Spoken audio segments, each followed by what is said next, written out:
বিগত 3 দিন ধৰি হাজোত দিনে নিশাই আতংকৰ সৃষ্টি কৰিছে এটা বন্য হস্তীয়ে। বিগত 3 দিন ধৰি হাজোৰ ন অঞ্চলত মুক্ত বিচৰণ বন্য হস্তীৰ।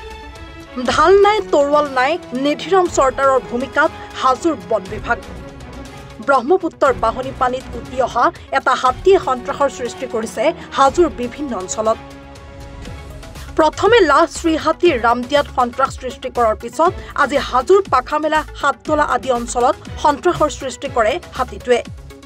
কিন্তু পৰিতাপৰ বিষয় যে হাতীটোক নিয়ন্ত্ৰণ কৰাত সম্পূৰ্ণৰূপে ব্যৰ্থ হৈ পৰিছে এতিয়া হাজো তথা কামৰূপ জিলাৰ বিয়াগুম বন বিভাগ।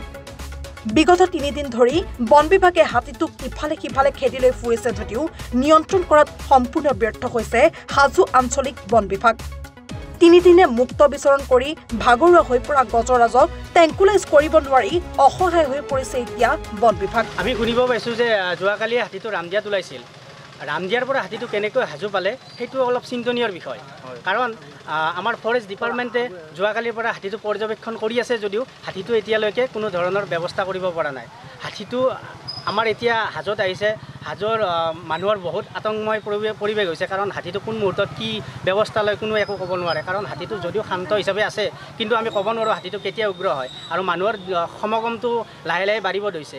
সেয়ে আমি ফৰেষ্ট ডিপাৰ্টমেণ্ট আৰু বিভাগীয় কৰ্তৃপক্ষক জনাব বিচাৰিছোঁ যে হাতীটো সোনকালে ইয়াৰ পৰা লৈ যোৱাৰ ব্যৱস্থা কৰিব লাগে, নহ'লে ৰাইজ সোনকালে বিপদত পৰিব।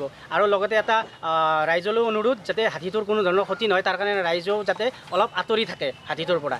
এইখিনিয়ে মই ক'ব লগা কথা। হাতীটো এতিয়া মেটাংগাৰ মাজত আছে, পানীৰ মাজত আছে, পানীৰ মাজত আবদ্ধ হৈ আছে। কিন্তু কেনেকৈ তাৰ পৰা আনিব চৰকাৰে বা আমাৰ ফৰেষ্ট ডিপাৰ্টমেণ্টে ব্যৱস্থা ল'ব লাগে। তেওঁলোকেও চাইহে আছে হাতীটো, কিন্তু হাতীটোৰ ওপৰত কি ব্যৱস্থা লাগিব তেওঁলোকে একো কৰিব পৰা নাই। মানে আমি যেনেকৈ চাই আছোঁ তেওঁলোকে চাই আছে সেনেকৈ। হাজোৰ পৰা মৃদুল মজুমদাৰৰ ৰিপৰ্ট, এনি ভাৰত 24।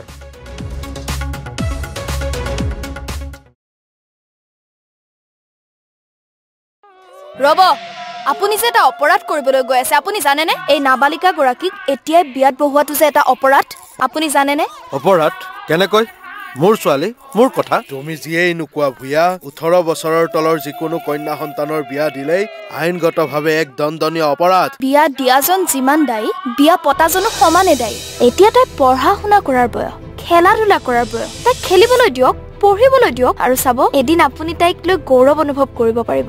এতিয়াই তাইক সংসাৰৰ বোজা দি তাইৰ ভৱিষ্যত জীৱনটো অন্ধকাৰ কৰাৰ অধিকাৰ তোমাৰ জানো আছে? মোৰ ভুল হৈ গ'ল মাজনী, মোক ক্ষমা কৰিবা। শিক্ষা ল'ৰা ছোৱালী উভয়ৰে প্ৰাপ্য আৰু অধিকাৰ। আপোনাৰ কন্যা সন্তানক তাইৰ এই প্ৰাপ্যৰ পৰা বঞ্চিত নকৰাব। বাল্য বিবাহ ভাৰতীয় আইনৰ দ্বাৰা বিহিত এক দণ্ডনীয় অপৰাধ। এনে অপৰাধ কৰি আপোনাৰ কন্যা সন্তানৰ ভৱিষ্যত অন্ধকাৰৰ মাজলৈ ঠেলি নিদিব।